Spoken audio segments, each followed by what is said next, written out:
مدن مدحوينه maantana waxaan kugu wareejiyay sidaas oo kale xog aad u fara badan iyo faylal aad u fara badan oo ay ugu horeyso xogta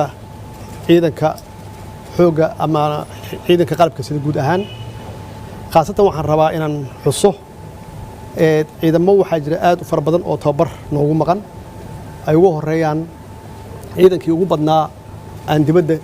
dalka dibaddiisa aan geynay oo dhan 5,000 oo hadda lagu tababarayo ama tababarkooda ku dhameystay dalka Eritrea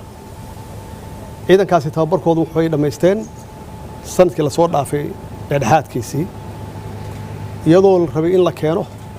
dib baan u dhignay sababtoo ah xaaladda siyaasadeed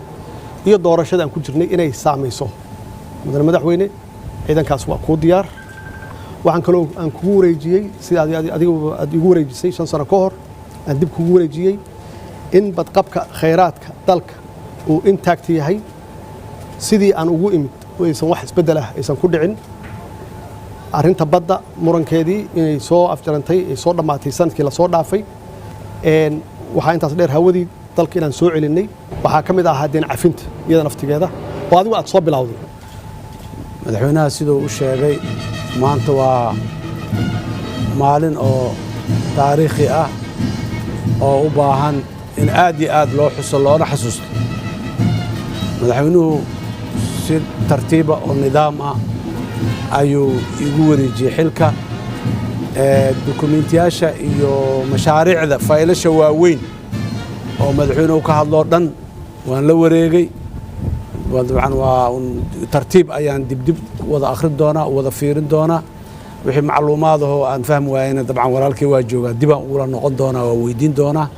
laakiin faylashaasoo dhan maanta waa ka qaaday madaxweynaha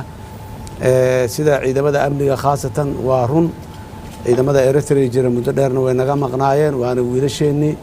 waa ka shaqaynaynaa sida ugu dhaqsiya badan inay dalka u soo noqdaan oo ay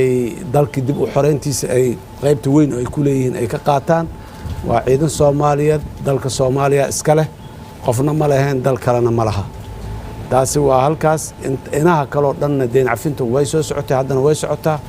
waqtiyada madaxweynuhu uu sheegay waa waqti aad iyo aad loo rajaynayo inay ku dhamaato kuna dhamaan karto waana ka shaqaynaynaa haddii alla yiraahdo inay ku dhamaato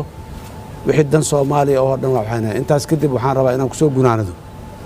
madaxweynuhu waa mahadsan yahay waana oday Soomaaliyeed waana la joogaa meel kasta uu joogo ilaahay idankiisa